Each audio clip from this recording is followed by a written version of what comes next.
Astore, fumata nera in regione, incontro tra responsabile delle risorse umane e l'assessore Berrino. L'azienda ha ribadito l'intenzione di trasferire a Casella lo stabilimento di Casarza Ligure. 12 ottobre, anniversario della scoperta dell'America. A Ferrada di Moconesi le scuole del comprensivo hanno ricordato tutti i fontanini che come Colombo sono emigrati nel nuovo continente. Alla giostra della casa editrice Ave la 13ª edizione del concorso nazionale miglior giornalino per ragazzi, premiata la qualità dei racconti, dei fumetti e delle illustrazioni. Aperte le iscrizioni alla scuola di teologia di Chiavari, corsi aperti a tutti anche come uditori, approfondimenti sul Nuovo Testamento e sulla dottrina sociale della Chiesa. Pronta al debutto nel campionato di A, la Bocciofila Chiavarese, la storica società torna nella massima serie con l'obiettivo salvezza. Domani alle 14 l'esordio casalingo con il Ferriera. Buongiorno a tutti, ben arrivati al TG13. In apertura torniamo sulla vertenza Astore di cui stiamo parlando in questi giorni e c'è stato nessun passo indietro da parte dei vertici dell'azienda nell'incontro che è avvenuto in regione. L'intenzione rimane quella di trasferire lo stabilimento di Casarza Ligure a Casella. Nell'incontro con l'assessore regionale al lavoro Gianni Berrino, responsabile delle risorse umane dell'azienda, ha confermato la volontà di lasciare la Valpetronio. Sentiamo. Abbiamo incontrato insieme alle unioni industriali il responsabile delle risorse umane dello stabilimento, il quale ha confermato la volontà della multinazionale a cui appartiene lo stabilimento di trasferire la produzione a Casella come già deciso, e quindi su questo non mi ha dato, nonostante le mie rappresentazioni, della contrarietà della politica, del Consiglio regionale, dei consigli comunali che hanno votato ordini del giorno simili, pare irrevocabile la scelta di spostare le maestranze a Casella. Come è stata giustificata questa volontà di trasferimento? Per mettere in sicurezza la produzione in Italia, onde evitare che la multinazionale possa decidere in futuro di abbandonare il territorio nazionale, quindi di rendere stabile la produzione a Casella, che ha già adesso 300 dipendenti, e lo stabilimento di Bologna. Hanno assicurato che non c'è nessuna volontà di arrivare a licenziamenti successivamente al trasferimento, perché tutti gli operai, i lavoratori che oggi lavorano a Casarza sono assorbibili dal sito di Casella. Quindi questa qua purtroppo è la situazione che devo riportare ai capigruppo che mi avevano dato mandato di incontrare l'azienda. Da parte dell'azienda comunque c'è consapevolezza che un trasferimento chiesto ai lavoratori è comunque impegnativo, si tratta di di oltre 70 km per andare e tornare da Casarza attualmente. Assolutamente, è quello che io ho riferito, però sappiamo bene le multinazionali purtroppo come ragionano, quindi penso che i sindacati possano trattare su un eventuale spostamento in avanti di pochi mesi, ma tanto per finire l'inverno e il periodo scolastico, ma penso che oltre a questo non ci sia disponibilità alcuna di poter trattare su uno slittamento più avanti o di una sospensione del trasferimento. E ricordiamo che lunedì prossimo, 15 ottobre alle 21, a Villa Sottanis di Casarza Ligure si terrà un consiglio comunale congiunto di tutti i comuni della Val Petronio per confrontarsi e proporre una linea di pensiero condivisa volta alla difesa dei lavoratori Astore. La seduta sarà trasmessa in diretta televisiva su Telepace 3 al canale 115. Continuiamo a parlare di lavoro, di turismo. Vediamo la notizia pubblicata anche sul nostro sito internet teleradiopace.com, perché si sta avviando alla conclusione la Fiera Internazionale del Turismo che si è svolta a Rimini e alla quale ha partecipato una delegazione dei comuni del Tigullio, il Consorzio Ospitalità Diffusa delle Valli del Parco dell'Aveto, Mediterraneo Servizi e Liguria Together. La fiera è stata anche occasione per presentare la nuova edizione di Discover Italy, evento di promozione turistica di portata nazionale sul mercato internazionale, organizzato dai comuni di Sestri Levante, Chiavari, Moneglia, Deiva Marina, Framura e Guida Viaggi. Alla presentazione dell'evento sono stati presenti i sindaci e gli assessori dei comuni organizzatori, Pier Paolo Gianpellegrini, commissario straordinario di Agenzia in Liguria. Presente a Rimini anche la cooperativa Olivicoltori Sestresi che, nell'ambito di un tavolo di confronto sulla promozione attraverso i prodotti locali, ha offerto una degustazione di olio di Sestri Levante. Veniamo ora alla data di oggi, la giornata dedicata a Cristoforo Colombo, il 12 ottobre 1492, infatti l'esploratore genovese approdava sulle coste dell'America. Tra le varie iniziative celebrative quella delle scuole elementari dell'Istituto Comprensivo di Cicagna, che si sono ritrovati alla Casa degli Avi di Cristoforo Colombo a Ferrada di Moconesi. Non c'è dubbio che bisogna che la Fontanabuona non dimentichi le origini fontanine di Colombo. I suoi avi erano di Terrarossa di Moconesi. Il primo documento della grande raccolta colombiana che apre la raccolta è quello dove c'è il nome di Ioannes de Columbo de Moconesi, ossia Giovanni Colombo di Moconesi, nonno del grande navigatore. Oltre che ricordare Colombo, la Fontanabuona ricorda anche le migliaia di fontanini che sono emigrati nel Nuovo Mondo. Tra la metà dell'Ottocento e la metà del Novecento sono centinaia, sono migliaia e migliaia coloro che dall'entroterra, ma in particolare dalla Fontanabuona e da Favale ancora più in particolare, sono partiti per l'America. In America hanno messo delle radici profonde perché sono riusciti a mettere a profitto le loro capacità, la loro intraprendenza, la loro intelligenza. Diciamo che il legame Fontanabuona-America è duraturo e testimoniato. Ancora oggi abbiamo avuto una lettera da parte dei Liguri nel mondo di New York, nei quali vogliono rinforzare e ricordare questo collegamento. E noi abbiamo l'obbligo, l'onere e anche il piacere di ricordare come molti dei nostri progenitori siano andati dall'altra parte dell'Atlantico a cercare fortuna. Molti sbarcarono nell'America del Nord e trovarono rifugio, chi a Baltimora, chi addirittura a New York nel quartiere del Village, che in genovese si diceva un villaggio. Qual è il significato del coinvolgimento delle scuole in questo evento? Beh, naturalmente come Istituto Comprensivo siamo molto attenti a tutte le proposte che provengono dal territorio, quindi tra queste naturalmente c'è anche ricordare chi molto prima che noi frequentassimo questa valle hanno dato lustro a questa valle. Ci sono naturalmente molte cose che possono essere utili ai ragazzi, la volontà di scoprire l'ignoto, di applicarsi, di dedicare le proprie energie per realizzare un obiettivo. Tutto questo naturalmente può essere molto utile ai nostri ragazzi. Si è svolta questa mattina a Chiavari la cerimonia di premiazione del miglior giornalino per ragazzi. Il riconoscimento, giunto alla 13ª edizione, riservato quest'anno alle pubblicazioni per bambini da 0 a 6 anni, è andato alla giostra. Com'è andata? Chi ha vinto?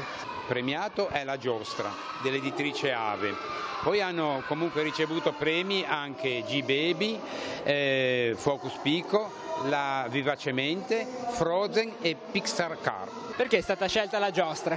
Premesso che anche altri giornalini meritavano ampi riconoscimenti, la giostra è un giornalino completo che si segnala per la qualità dei suoi servizi, dei racconti, dei fumetti, delle illustrazioni, delle rubriche e anche una specifica pagina per i genitori per orientare nella loro azione educativa.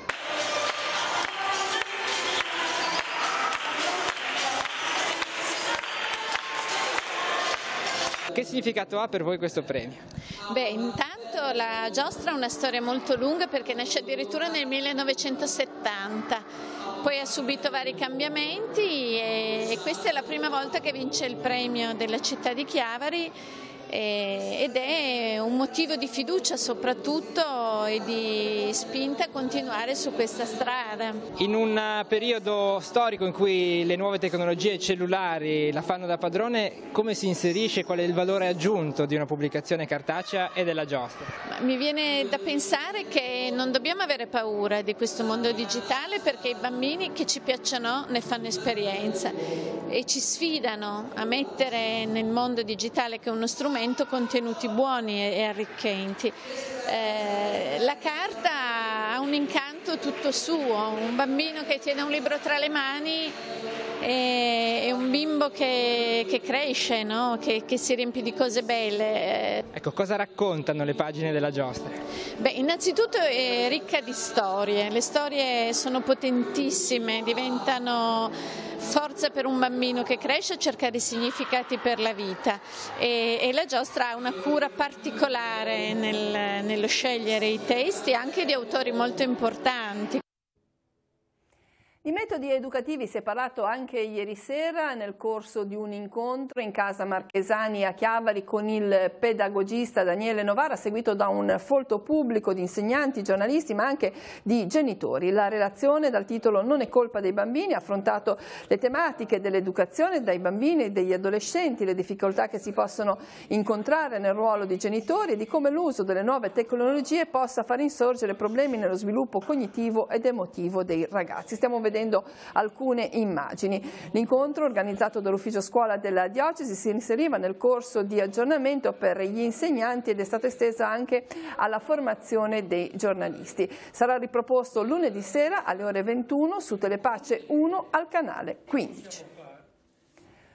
Sono aperte le iscrizioni alla scuola di teologia della diocesi di Chiavari. I corsi danno l'opportunità di crescita non solo intellettuale e culturale, ma anche per la vita cristiana nel suo complesso. Le lezioni si terranno a partire dal 22 di ottobre prossimo all'Istituto Mater Ecclesiae in piazza Nostra Signora dell'Orto 8 a Chiavari, e il lunedì, il mercoledì e il venerdì dalle 18:45 alle 22. Per le iscrizioni ci si può rivolgere alla segreteria dell'istituto tutti i lunedì, mercoledì e venerdì dalle 17 alle 19. Sentiamo. Come sono articolati i corsi?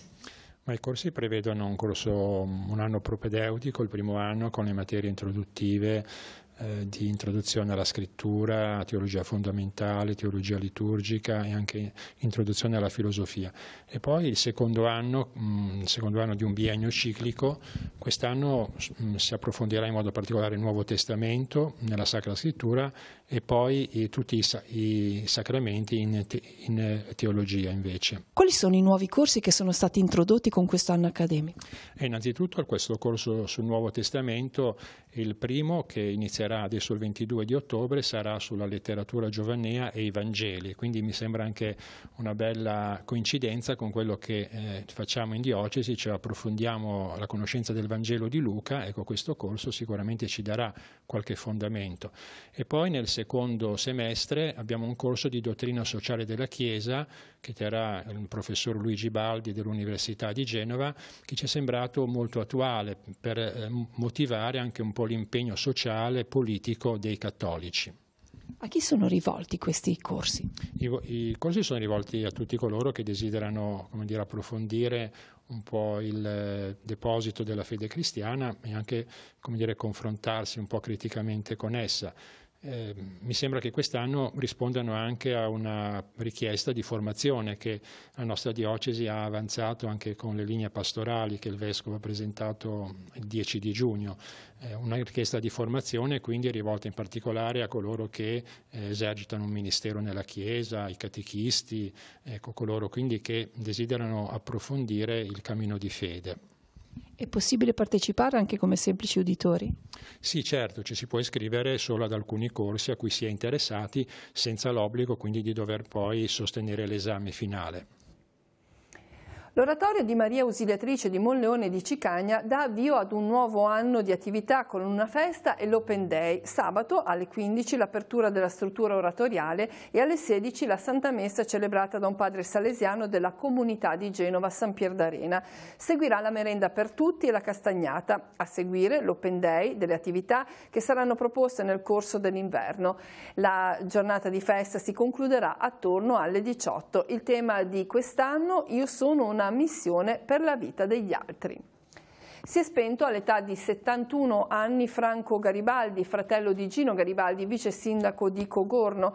Lascia la moglie Rita, i figli Roberto con la moglie Simona e Francesca con il marito Manuele, i fratelli Gino e Patrizia, i nipoti Emma, Gaia, Gabriele e Tommaso. Il rosario sarà recitato questa sera alle 20 nell'abitazione di San Salvatore. I funerali invece saranno celebrati domani mattina alle 10 nella Basilica dei Fieschi. La salma riposerà nel cimitero di Reppia a Ne. Alla famiglia Garibaldi va la vicinanza e ricordo nella preghiera da parte di tutto lo staff di Teleradio Pace. Ora sfogliamo le pagine dei quotidiani, poi ci ritroviamo con tutte le altre notizie e lo sport. Mattarella, nessuno abbia troppo potere, questo è il titolo di Avvenire. Dal Presidente della Repubblica un forte richiamo agli equilibri in democrazia. Il Parlamento intanto approva il DEF sullo spread. Lunedì ci sarà il varo della manovra, scontro governo INPS sulle pensioni quota 100. C'è la polemica del ministro degli interni Salvini, i negozi etnici chiassosi chiudano prima. I 50 anni di Avvenire su un francobollo, l'iniziativa presentata in Laterano a Roma, e poi Cucchi, un carabiniere ammette il pestaggio, la svolta al processo, due colleghi massacrarono il ragazzo arrestato a Roma. Pena di morte la bandisce il 20° Stato degli Stati Uniti ed è Washington DC. Il terzo settore resta in fase di espansione, non profit, questi i dati dell'Istat. E poi su Avvenire, ma nell'ultima pagina, nella rubrica Dulcis in Fundo, Luca Sardella racconta le nozze di diamanti in piazza 12 sposi, si riferisce alle nozze di diamanti arrivate a 2 coppie delle 6 che si sposarono nel 1958 a Montemoggio, e sono Anna con Luigi Chiesa e Carmelina con Lorenzo Costa, che nei giorni scorsi si sono ritrovati insieme proprio nella chiesetta di Montemoggio, nella piazza dedicata ai 12 sposi. Secolo XIX, Casellati, non aiutare bene Genova sarebbe un fallimento inaccettabile. Oggi il Presidente del Senato è a Genova e intanto Bucci, commissario straordinario, dice se mi danno gli strumenti a dicembre partiamo con i lavori sul ponte. Le modifiche al provvedimento, emendamenti chiavi, intervista del Secolo al Presidente del Senato. E poi ancora Carigi adesso accelera sull'ipotesi aggregazione, in borsa meno 6% dopo Fitch, esame dell'advisor nel prossimo consiglio di amministrazione. Maltempo, polemiche sulle scuole chiuse, tragedia invece in Sardegna. Sestri Levante, anziano si ferisce al volto con la motosega, e l'appello del capitano dell'Entella Nizzetto, aiuto, fateci giocare. All'interno del secolo XIX nel Levante, allerta senza danni ed è polemica sulla chiusura delle scuole, i sindaci, l'emergenza non si discute, serve prudenza. 2 alberi caduti, torrenti sotto controllo e nessuna frana, gli istituti rimasti aperti, una scelta ponderata da parte dei sindaci di Carasco e di Leivi. Ancora dal Levante, nel Tigullio occidentale, navetta per il Colombo torna e raddoppia, successo di numeri, dalla prossima estate il servizio potrebbe essere esteso anche a Sestri Levante, Lavagna e Chiavari. 1635 i passeggeri che hanno prenotato il servizio, di cui 1113 i passeggeri stranieri.